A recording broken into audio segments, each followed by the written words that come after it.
มีไหมสาธุ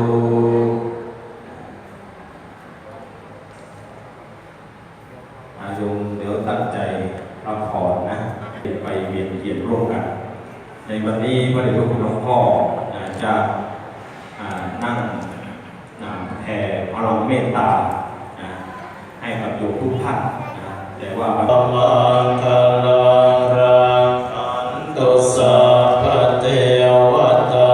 สัพพะพุทธานุภาเว